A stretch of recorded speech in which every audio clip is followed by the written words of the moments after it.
My name is Scott Ronan. I run the School of Rock, which will be opening up in West Hartford soon, Connecticut, or thereabouts.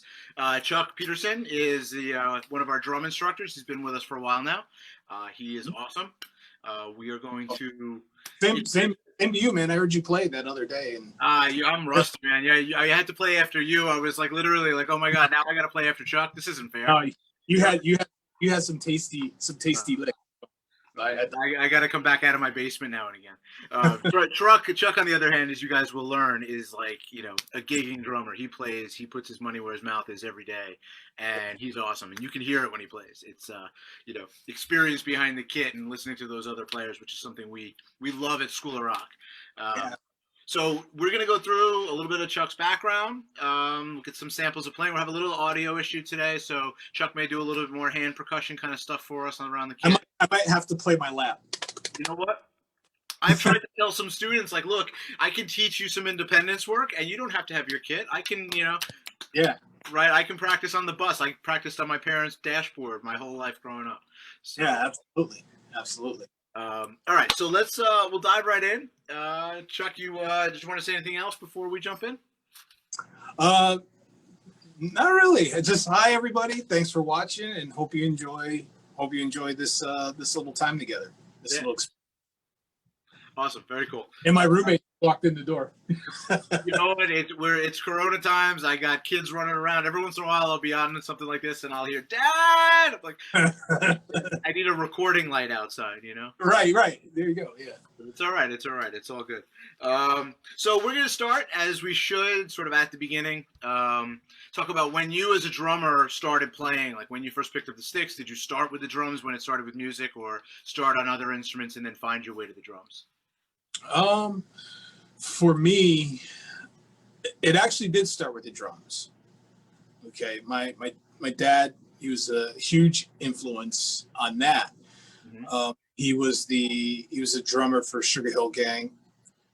Played on The Message, Apache, Eighth Wonder, a bunch of other ones. I don't remember what they are right now, but just a few little hits out there. Yeah, a few little hits. But I just remember music always being played around the house, all different types of music. And I remember him, setting up the drums in the living room and just playing the music. He'd put a record on and he'd play along with the record with his headphones or through the loudspeakers and whatnot. And so I've always been interested in music. My uncle, he remembers me standing in front of the speaker with the music going. I'm rocking back and forth to the beat, on time. Yeah. And so, and then my dad, he remembers me taking my little green army men and putting record. For those of you who don't know what records are, you should really check them out. They're really cool because you could do other things with them besides play records. Like me, I took my little green army men, and put them on top of the records. You remember the little green army men? Yeah, I love my little green army men. Are you kidding? I put them on top of the record and I set it to the highest, RPM, and just watch them zip right off the record player, right? Just to see how far they can go. So there were other cool uses for a record player. So there was always music around the house. I don't remember this. I was like 2-3 years old or something like that. My dad, he put me on his lap and had me play something on the practice pad. And he played something and I had to copy him. And I did exactly what he played. Yeah. And he said, it was scary, so I put you off my lap. Yeah, 2 or 3 years old. I mean, that's incredible, right? To just kind of, okay, I can play that. That's crazy. Yeah. So I guess I've always had an ear for music. And so how I really got into the drums, I remember him picking my mother and I up. It was like 12 in the morning. And I think he had like a television thing he had to do, or he had a gig or record. I don't remember what it was. But I remember we got to the Holiday Inn at like 2 in the morning or 3 in the morning or something like that. And I remember waking up the next morning and he had all his drums out everywhere. Yeah. And he was changing the heads. Uh-huh. So so it was that moment when I saw that and I saw the drums apart. I was like, that's what I want to do. That's what I want to play. Yeah. And it just kind of grew from there, and played in, started playing in the school band. I wanted to join the school band in second grade, but it wouldn't let me. You couldn't until third grade. So I remember my mom and I sitting at my new school, and it says, "Oh, you want to do any school activities?" And I said, "Yeah, I want to join the school band." They said, "Well, you're in second grade, so you can't join the school band until third grade. So do you want to pick something else until you get to third grade?" I said, "No, I'll wait." No, I'm gonna sit outside the door with my drumsticks, and when you let me in, I'll play. Yeah, absolutely. Yeah. And then I've made a career out of playing in school, and started playing in church. Yeah. And that one time, again, with my dad, he got me a guitar. That same day, we went to the music store because he needed to buy some stuff for his drums. And I was like, "Can you buy me a drum set?" Yeah. Said, well, he goes, "We can't fit 2 drum sets in the car," so he bought me a guitar just to get me into music. Yeah. And so, I asked my mom if I could take the guitar to church so I could play with the worship team. And she goes, "Yeah, sure," and my poor mother, when the song was ending, I kept playing. I kept playing the guitar.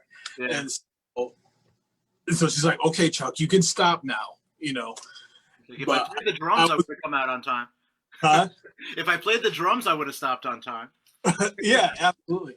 And so I wasn't allowed. I was banned from bringing the guitar to church again by my mother. So that was pretty much the start for me. Again, there was always music around the house, so I was always listening to.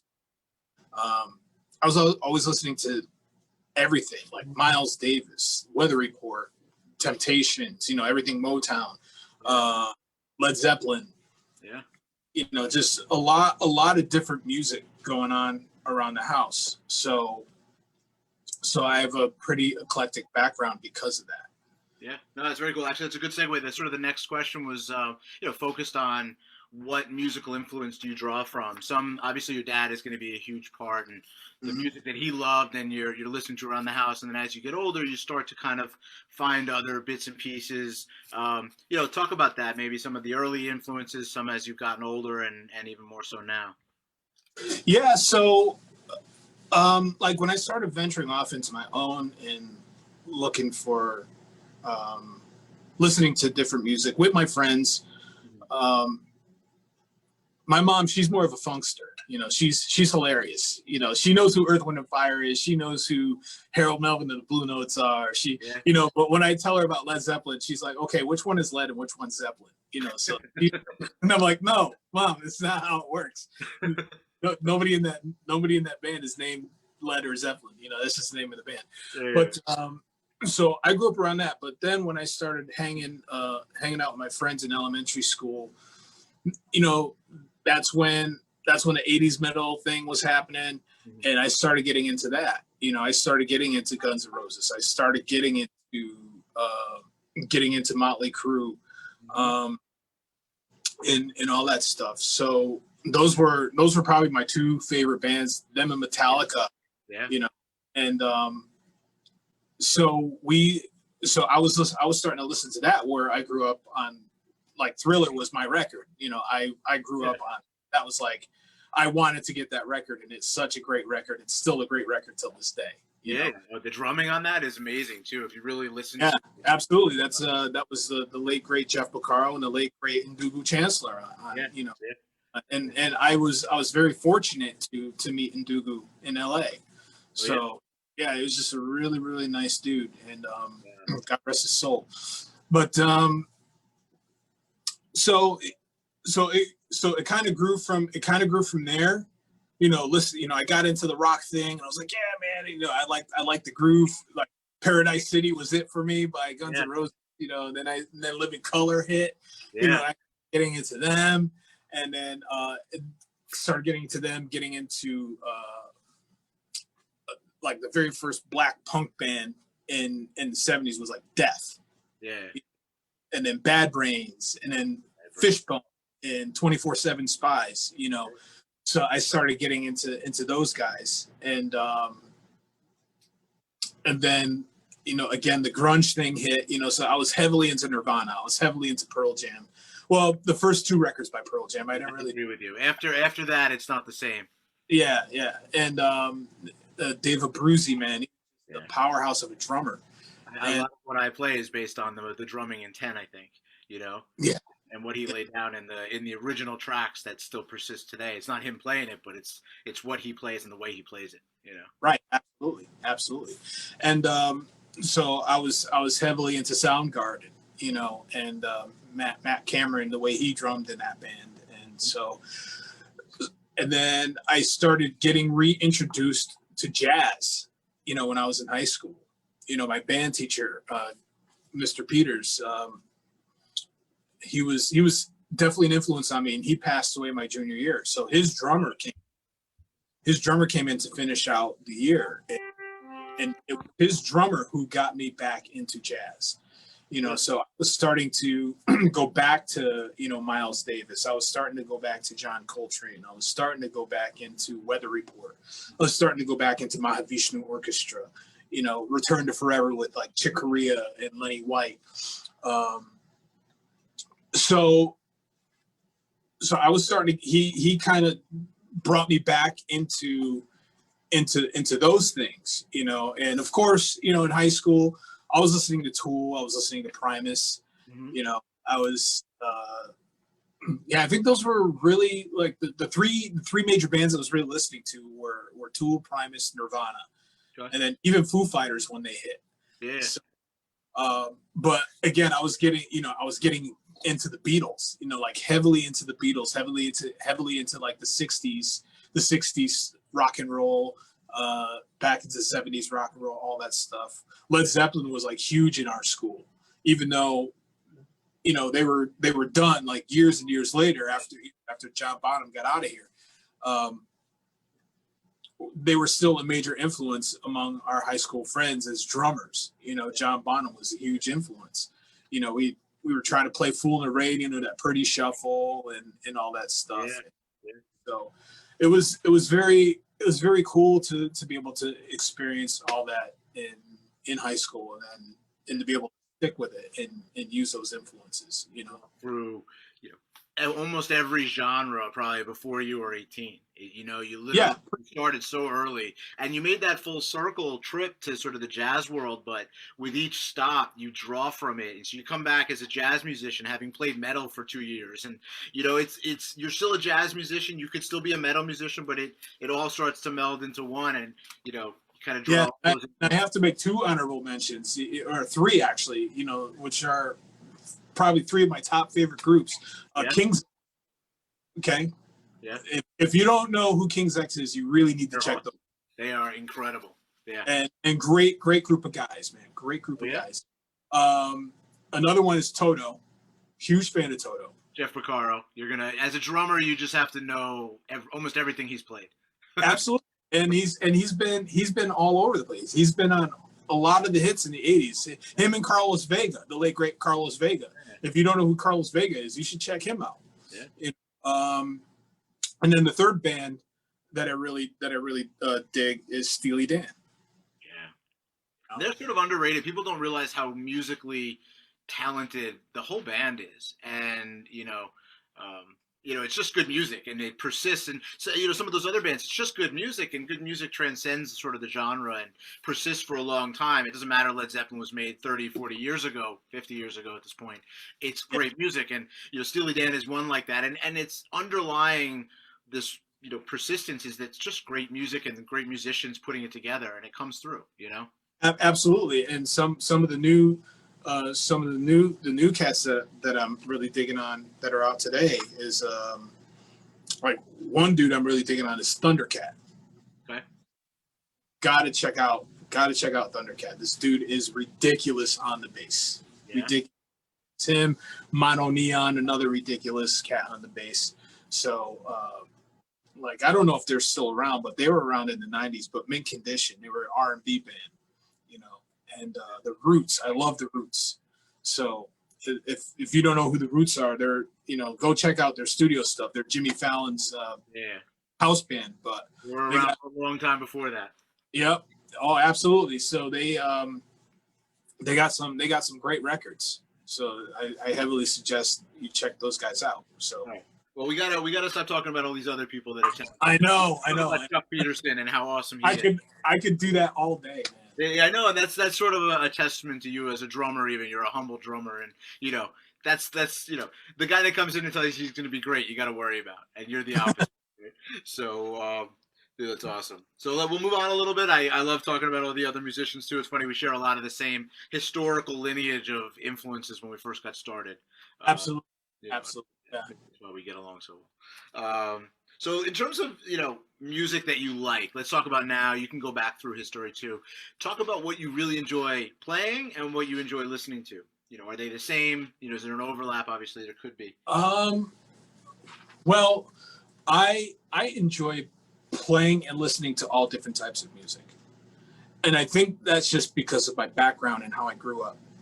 I know guys out there, they're like, oh man, I've actually played with people who says, oh, there's no other music but jazz. That's the only music that's out there. That's the only music worth listening to. Or it's like the only music worth listening to is rock and all that stuff. And in my head, I'm thinking, how boring. Mm-hmm. It would be very, very boring for me to just say, oh, I'm a rock guy, or I just only listen to hip hop, or I just only listen to R&B, or I just only listen to funk. I listen to everything, and my playlists, like CDs that I have, records that I have, my player, it all goes from like Johnny Cash to Slipknot. Mm-hmm. So that's a huge, pretty broad range. Yeah, that's a huge jump, But it's so much if you focus on only one or two or three, right?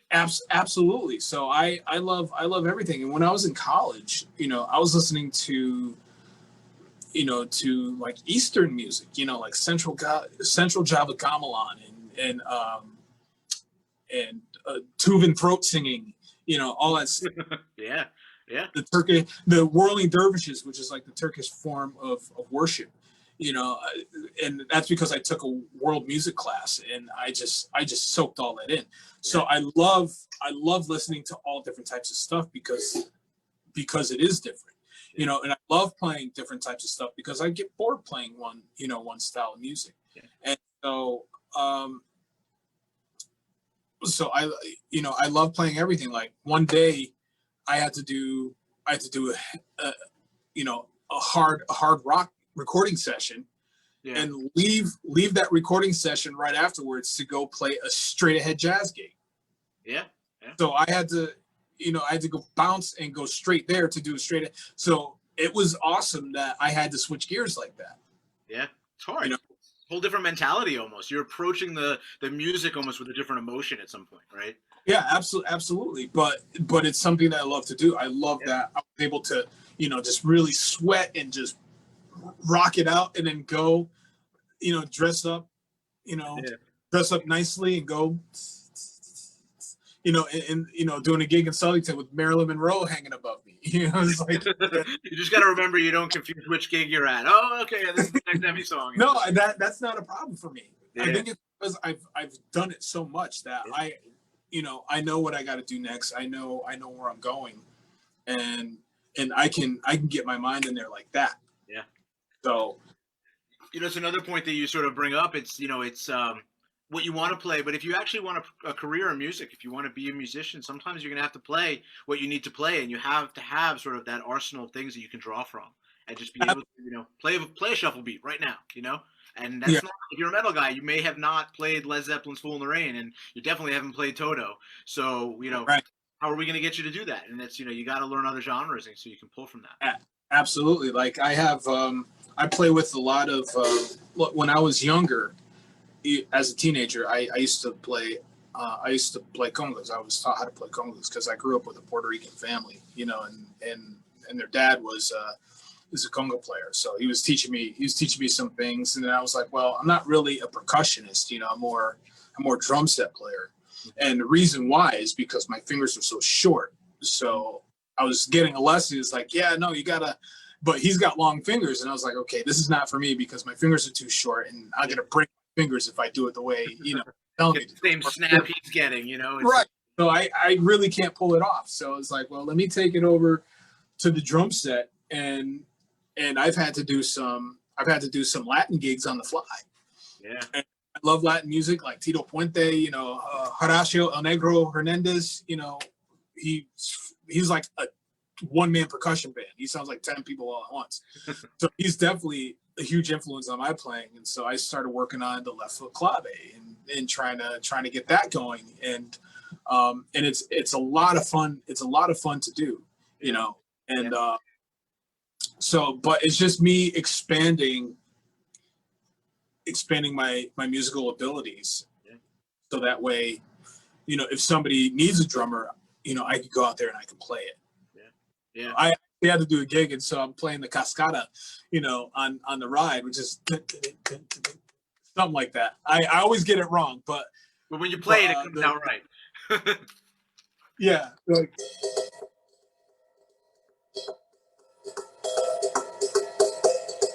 that if you could hear that's we heard half of it. We heard enough of it, I think, to get it. Okay.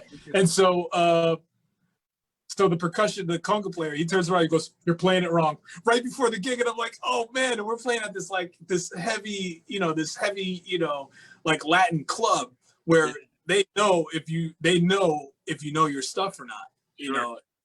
So I got the okay, man. I pulled my weight for that one, and they said, "No, man, you did great." So I was really salsa beat. It's got to be a salsa beat, It's like exactly. So when we did a rehearsal, they sat me down and go, "Okay, here's a salsa, here's a rumba, here's." So it was like I had to learn all these different things. Here's how you play a cha-cha. So I went on YouTube and just like investigated and learned how to do all that stuff. I should get back into doing that, but I did the homework to make the gig necessary. You have the basis, like you can do the homework, yeah. But if you've never played anything but one genre, and all of a sudden you've got to play a rumba, you're going to learn that sticking. It's going to take you weeks. If you did jazz, metal, fusion, funk, everything in between. Okay, now it's just another rudiment. I got to learn, left, right, left, right, left. Oh, okay, that's just pattern. Okay, now let's do it, Yeah, absolutely. You learn it more quickly because you have such a good background in all this different, types of music. Yeah. So that's why, when people say, "Oh," my dad, he says there's only two types of music. There's good music and there's bad music. So when people ask me, "Oh, what type of music do you listen to?" I say good music. Yeah. Because I listen to everything. If it catches my ear, I'm definitely going to pay attention. But if it don't, then I'm going to dismiss it. Style, yeah, exactly. All right, cool, man. Very cool. So we were talking about it in the mix there too, and I wanted to hit on this. You played I don't know how many gigs, maybe you do know, but if you can think back over your career, how many? I have no idea how many gigs. I've done so much, If you think like top 5 or however you kind of rank them, if you have some of the more memorable ones, kind of tell us about those. Yeah. So one of the greatest ones, one of the ones I'll always remember was getting to play the Baked Potato in Los Angeles. Okay.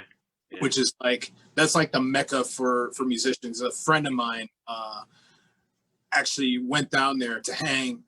He had moved to Nashville, but he went to hang, and he's texted me. He's like, "Dude," he goes, "guess who just jumped on the drums here at the Baked Potato?" I said, "Who?" He goes, "Danny Carey from Tool." I was like, "What?" I'm like, "Get out of here, really?" Yeah. So, and then he's like, and he texts me like 15 minutes later. He goes, "Dude," he goes, "guess who just walked in and is sitting at the table next to me?" I said, "Who?" He goes, "Dr. John." So this place is happening, man. Like all the who's who in the music industry, as far as like session players go. Yeah. Like Vinny Colaiuta goes down there. He hangs. Everybody in Toto hangs there, and they play there all the time.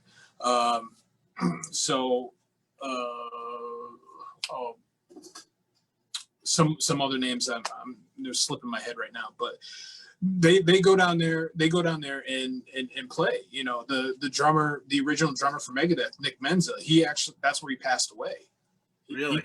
He died at the Baked Potato, or he died at the hospital, but he had his heart attack at the Baked Potato. Like while playing at the Kid? Well, yeah.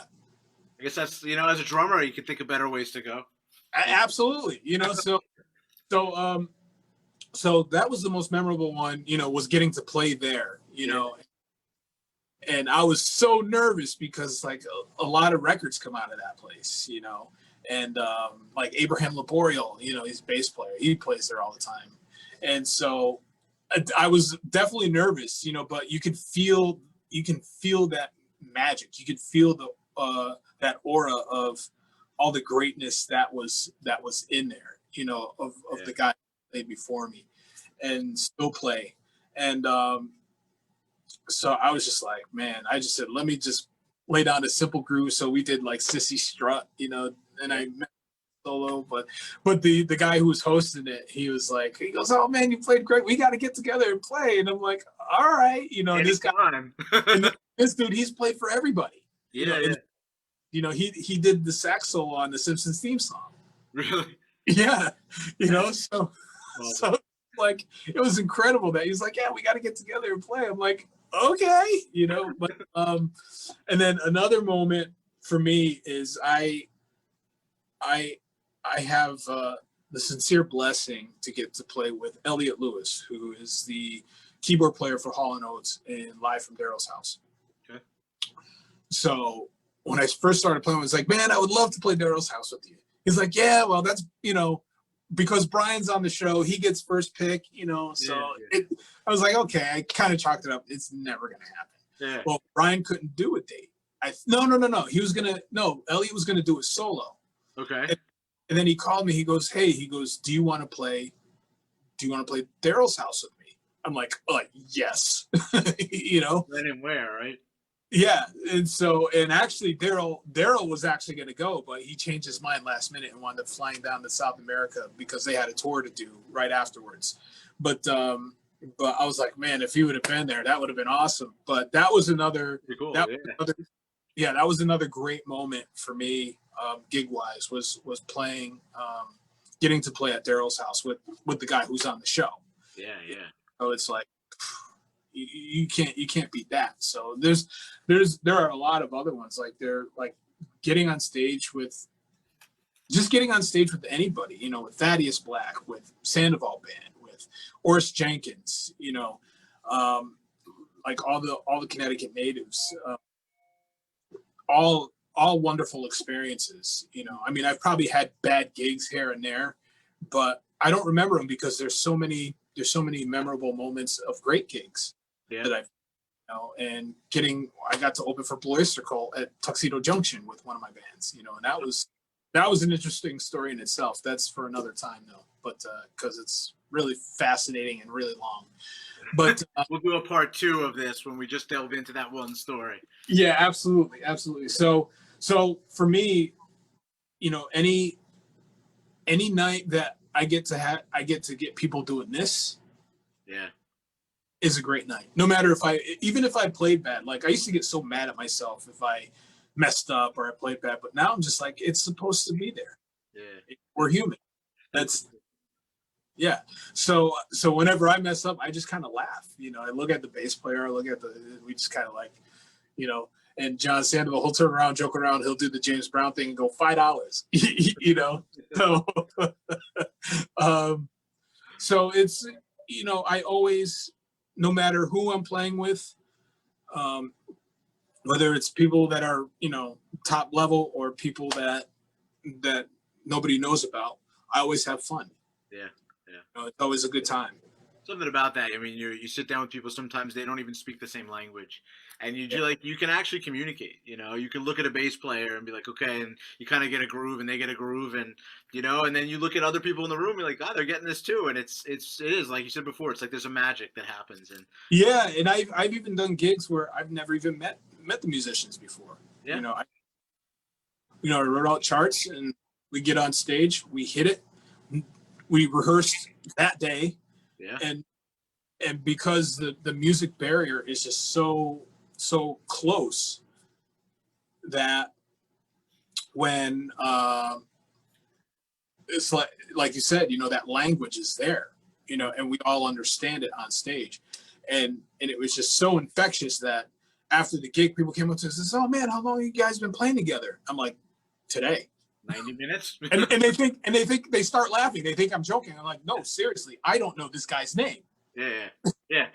He was late. I didn't catch his name. He just Yeah. started playing. Right. Absolutely. So, you know, things like that. And those are the most exciting gigs, you know, because you don't know what's going to happen. Yeah. The adrenaline's up there, and then it works, and then you come down, like at the end of this, it's just, you know, you could float for a couple of days on that. Absolutely. I want to shift gears a little bit and just kind of, you know, this is School of Rock, so we'll talk about the educational side of things and your work as a teacher. You know, what you like about it, kind of how you approach it, and you know, just you know, what's the best part of that? I was gonna joke around and say the money. No.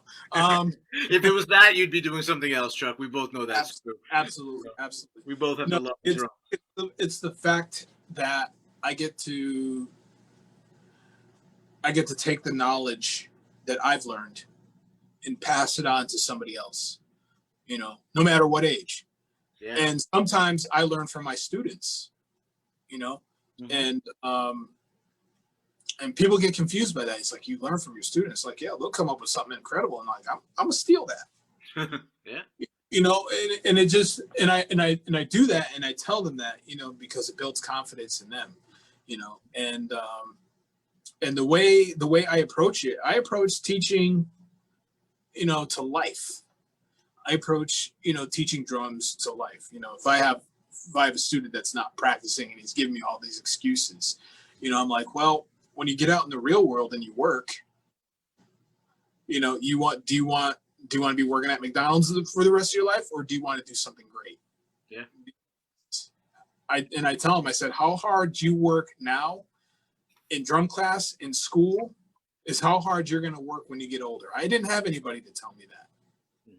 I figured that out on my own when I was an adult after I graduated, you know, so I tell these kids now, I'm like, how hard you work now, not just in drum class, but in your schoolwork, is how hard you're going to work when you get out in the real world. I said, this is training ground for the real world. And you know what? The truth is, if you work hard on your drum stuff, you tend to carry that over into your schoolwork, into your soccer practice, into your family life, into everything. And you know, absolutely. I was teaching one of my friends that I used to work with. She was going to school and she had trouble with math. So I gave her a few drum lessons, and, you know, just giving her some odd time signatures to work with and how they work and all that stuff. And after doing a lesson with me for like 2 months, she passed her math final. Yeah.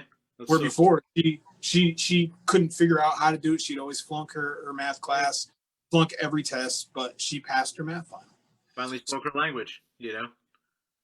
So the way I approach it is, you know, music is not just music, and it's a shame that they're taking it out of the school systems. But music is a language, as we mentioned before. Music is math. Music is a science.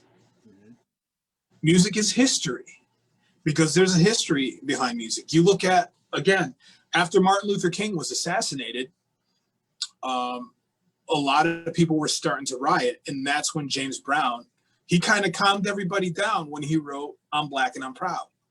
Yeah. You know, and same thing with Sam Cooke. He heard Bob Dylan.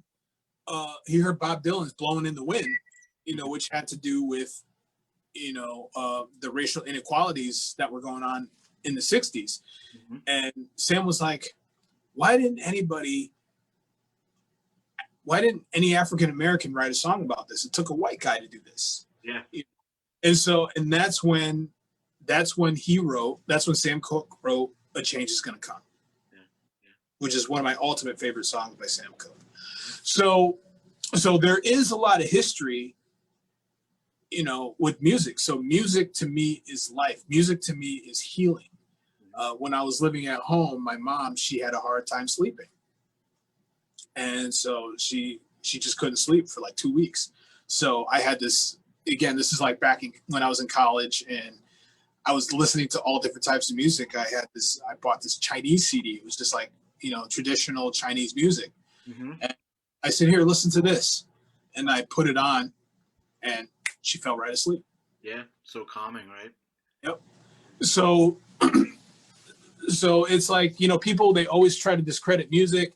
When you go to a venue where you're playing, and they say, oh, can you calm down? Can you turn it down? We can't hear ourselves talk and all this stuff. It bothers me because it's like, you don't know, what's really going on here and why we do what we do. And so I do approach teaching, not just teaching drums, but teaching how to play musically on the drums. Mm-hmm. And one of the students that I'm teaching, I told him, I said, you can,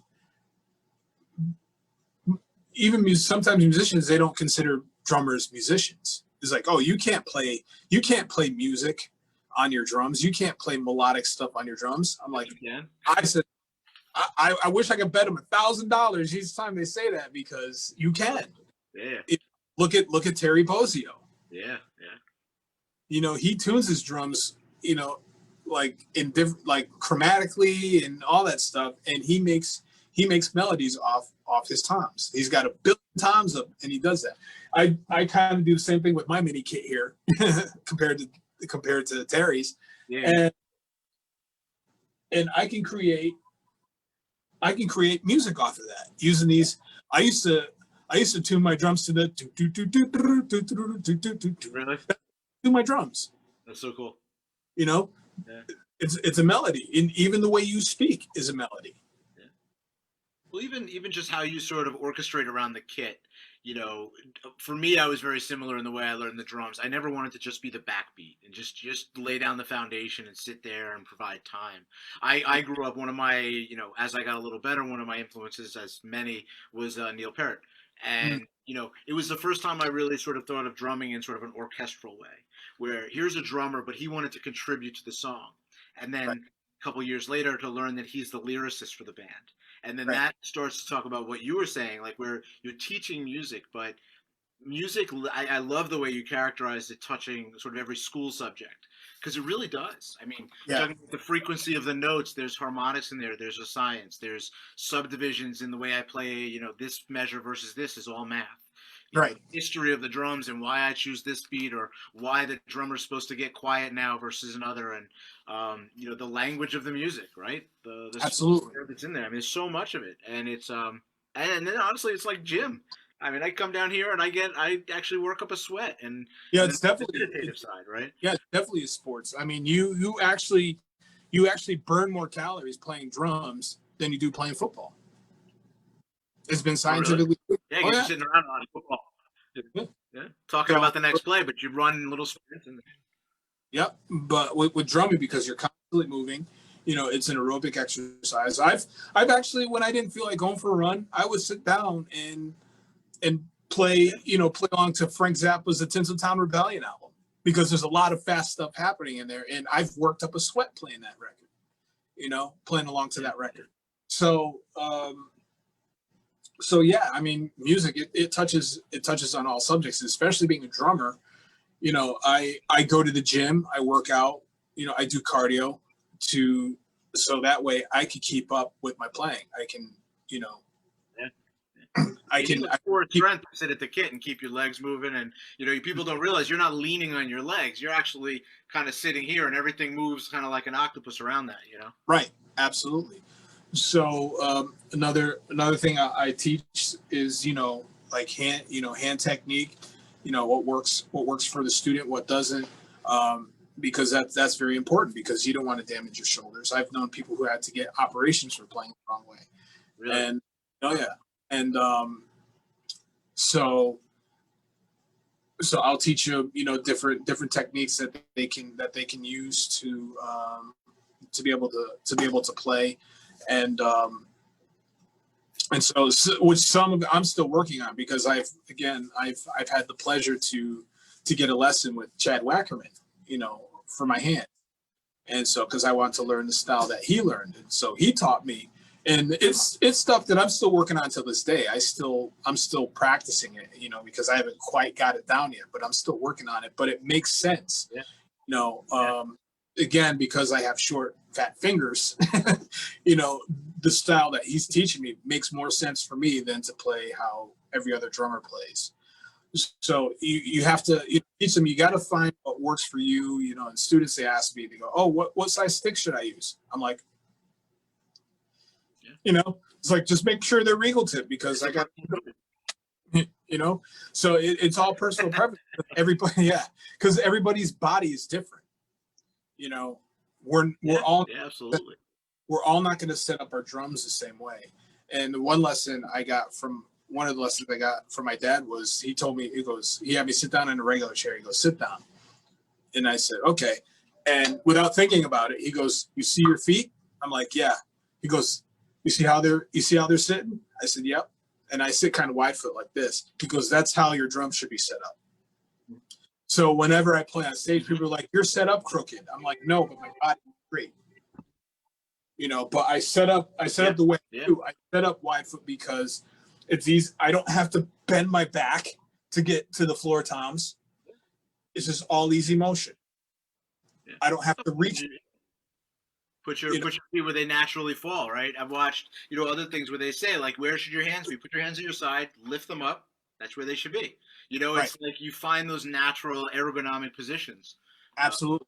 It was like 2.5 decades before I actually had a pretty well-known drummer. His name is Swiss Chris teach me. Oh, I know Swiss Chris. You know Swiss? Yeah. He's awesome. I one day with him, and it was like 2 things he taught me that changed my drumming forever. He taught me literally, one of them was how to position my drums.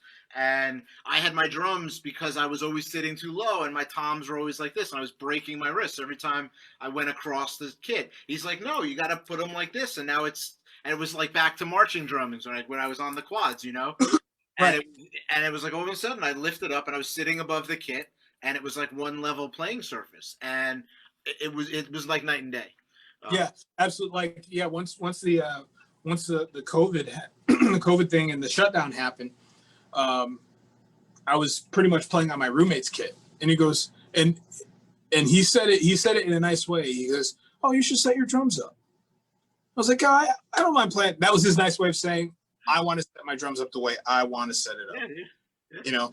So I thought about it. I was like, you know what? I should, because I want to fix how my drums are set up, you know? And so I did. I spent like 2 weeks investigating how I want my toms set up. I play traditional grip. And so if your toms are facing that way. Different too, right? Whole different surface. Yeah. So, so I spent a lot of time setting up my drums the way it's comfortable for me, where, again, I don't have to do any extra reaches. I don't have to strain myself. You know, my cymbals aren't high up like this. It's nice and low, so I can, you know, hit the cymbal with ease, and people can see my gorgeous face. Yeah, you gotta advertise, you know. Who's that drummer? I don't know, man. The cymbal's in the way. That's intentional. You don't want to see him. Yeah, absolutely. And so I spent a lot of, a couple of weeks just reconfiguring the toms. How high my seat should be. Like, I played really low, and I was like, "Oh man, this is perfect," but my legs are killing me. And I was like, "Can't lift your legs up as much, right?" Yeah, just raise your seat up and then raise everything else up to that level. And it worked. Even still to this day, like, I'm still reconfiguring my set. If it's like, "Oh, is this?" And I'm like, "Oh, this doesn't really feel comfortable anymore." And then I move it, and I'm like, "No, it was comfortable. It's okay." I'm so you want to be. So that's another thing I teach, is you want to be as comfortable as you possibly can. Yeah. So you can play for the longest possible time. You know, and not like be straining to play and hit the, and then you got to find the sticks that are going to work for you. Find the drums that are going to work for you. Find the cymbals that are going to work for you. Even though I tell them, if you find any cymbals that are going to work for you, just make sure that they're all Peisty, because next year I'll be with them for 10 years. Oh, really? So, great company. Get you a banner up there so you can advertise. Should be like Peisty. Well, here's the banner we got. I got them on the bass drum. See, I won't show my cymbals at all because they're not Peisty. Oh, okay. Just in case my people at Peisty are watching, and gotta do it. You gotta do it. My people at Regal Tip, thank God for them. Use their sticks. They're all chewed, but you can see them. Got to give a shout out to. I've been with them for 4 years, so they're a company. So yeah, it's just what you want to do is you want to set up your kit, and this is what I teach. You want to set up your kit in a way where it's going to be your personality. It's going to be you. Mm-hmm. You don't want to sound like anybody else. You don't want to sound like this guy over here, that guy over there, as much as you're influenced by him, Yeah. But it took me years to learn that, because like I'm a huge Vinny fan. I was like, I want to sound like Vinny, but I've been to a couple places where there are a bunch of people trying to sound like Vinny. I was like, okay, and that's when I realized, I'm like, okay, I need to sound like me, like Chuck, And so that's what you want. You want to bring your own personality out. You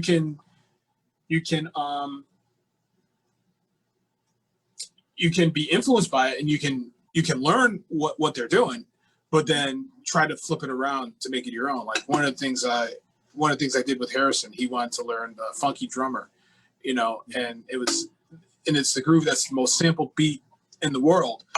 And so he got that down, and I said, okay, now what I want you to do for homework is rearrange it to make it your own thing. Mm-hmm. And I said, and I'll do the same.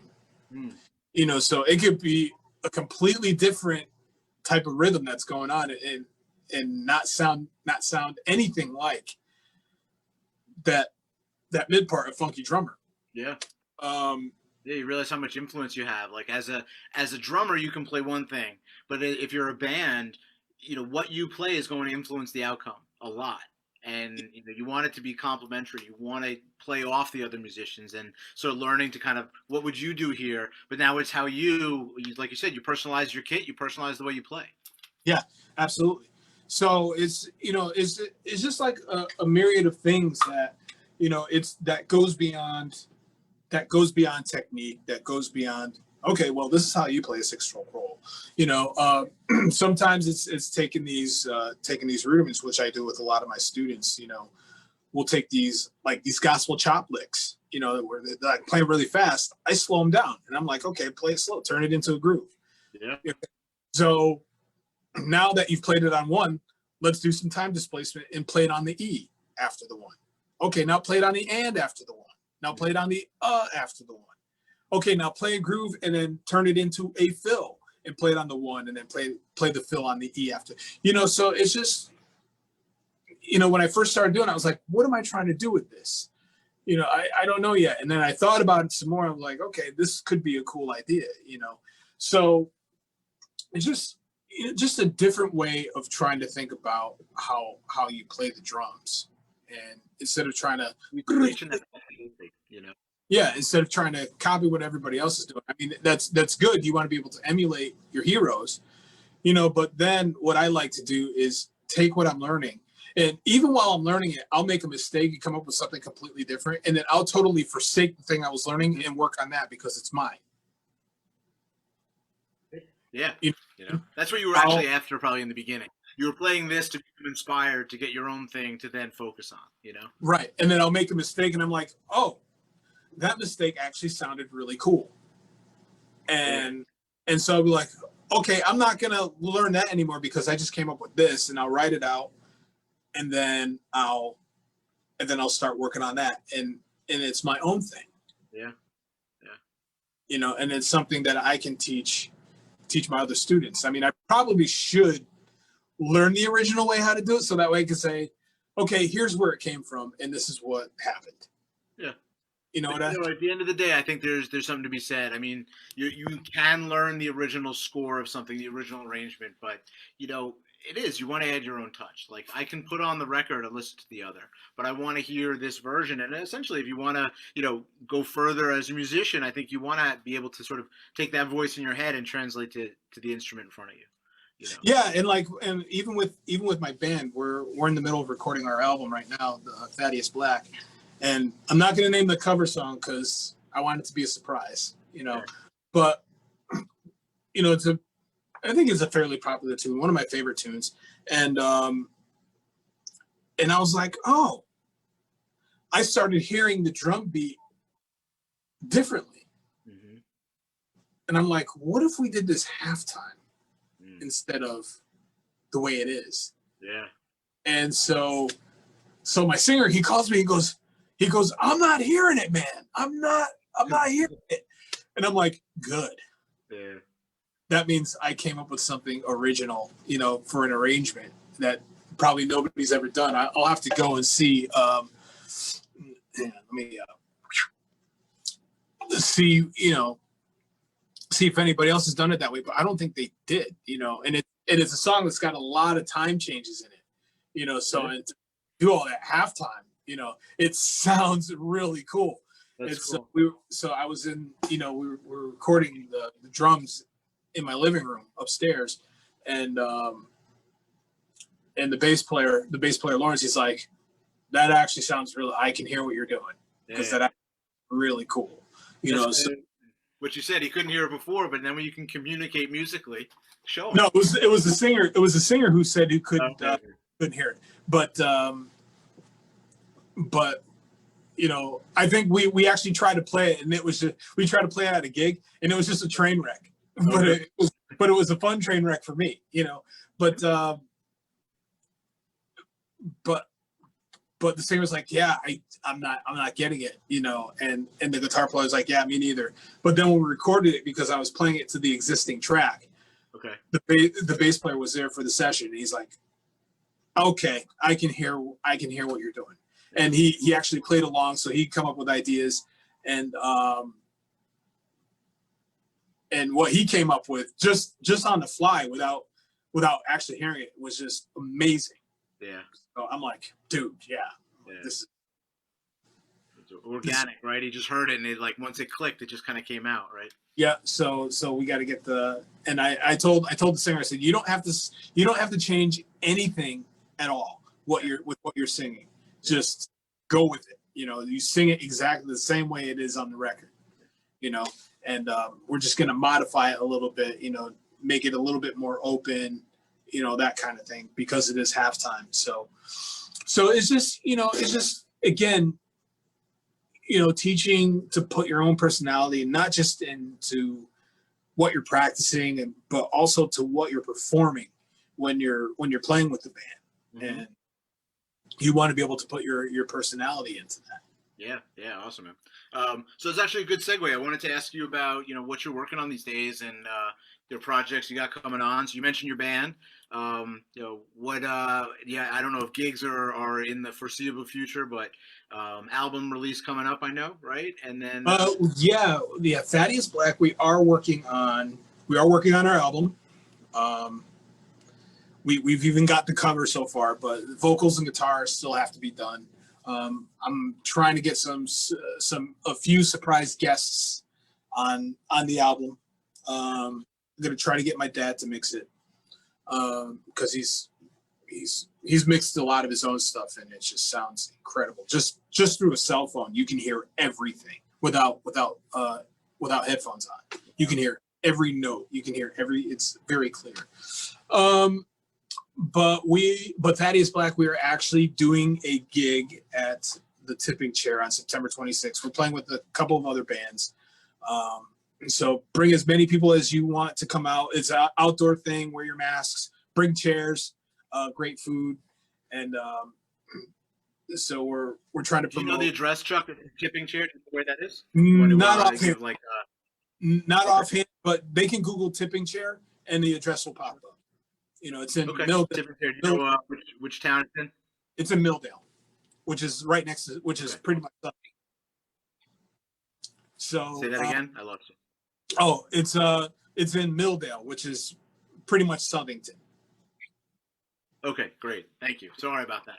No, no, you're good. You're good. So, yeah, invite as many people as you come out as you can to come out because um, I think there's going to be just a couple of original bands, and not a lot of people like to come out and see original bands, unfortunately. So hopefully we can get a whole massive exodus to come to the tipping chair. And now more than ever, we got to support our musicians locally. And absolutely. So September, you said September 26th. That's a Saturday, right? Saturday night, yeah, from either from 5 to 10 or 6 to 10. Show up early, get some dinner. Hang out, have a good time. So. Awesome, man. Awesome. And we'll anyway, we can follow you on social media, kind of keep tabs on when the release is coming, that kind of stuff. Or is there a way to follow you? Yeah, you can. I have a bunch of social media stuff. I'm on Instagram under Chuck P Drums. Okay. Facebook, I have Chuck Peterson Drums. Okay. Easy. And for my band page for Facebook is The Adventures of Thaddeus Black. And you spell Thaddeus Thaddeus Black. Awesome. We'll take all these and we'll put them in the comments below the YouTube video at the end when we save it. So for anyone that wants to go, we'll make sure those links are out there for you guys. Right on. Right on. Very cool, man. So that's kind of wrapping it up. I can't tell you how much I appreciate this. Yeah, no, sorry. Go ahead, Chuck. No, I said thanks for having me. Yeah, this was awesome. I learned a little bit more than I already knew, and I'm excited to learn even more over the next couple of years. We are School of Rock West Hartford. Check us out online, westhartford.schoolofrock.com. If you're interested in drum lessons, you can have lessons with the one and only Chuck Peterson, and just give us a shout. So with that, I'll bid you guys good night. Chuck, thank you again. Thank you. Yeah. Sorry for the sound problem. I wanted to play a little bit for you, but that might not be possible. Well, you know what? I completely forgot. You want to try? I figured we weren't be able to. You want to try to see if we can at least play us out, and if we can hear you, and we'll take it. We'll test it. I'll ask if you can hear this, and we'll see. We'll see if it works. So I'm gonna be quiet because I don't want to keep pulling the mic from you. So you play, and I'll give you a thumbs up if I can hear you. All right. So I'll just play a simple groove and see what happens. So. Hear a little bit. Okay.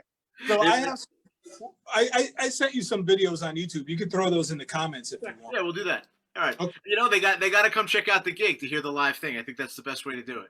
Yeah, absolutely. Please do come and check us out. I think you really dig the music. It's an all black rock band.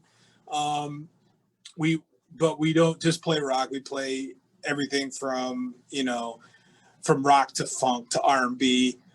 So we've got some good stuff cooking, and would love for you to check us out. We'll love the support because we really want to take this band as far as I can, and they're all excited about it. So I'm excited about it, and I have a great lineup. I work with a bunch of great musicians. No ego, they're all professional. They all do, other gigs too. So it's always wonderful to get together with them and get to play music and work with each other. Yeah, so, when it works that well and it's natural, that's when it's supposed to work. So let's hope absolutely, because I've done tours with Doug and Lawrence, and albums with them too. Purcell's really the only one I ever really worked with, but he's like the glue to this whole thing. He downplays himself, but like the reason why I got him as a singer is because his energy is just so incredible, and he knows how to work a crowd. And he's got a powerhouse of a voice, which we need for a group like this. So those are all good things for a singer, man. Yeah. All right. Awesome, man. So we'll come check it out September 26th, the Tipping Chair. Yes. Yeah. They have great food, so come hungry. All right. Awesome, man. I'll be there. So all right. Come check it out. And thank you again, man. We'll talk to you all soon. All right. Sounds good. Thank you. Take it easy. All right. You too.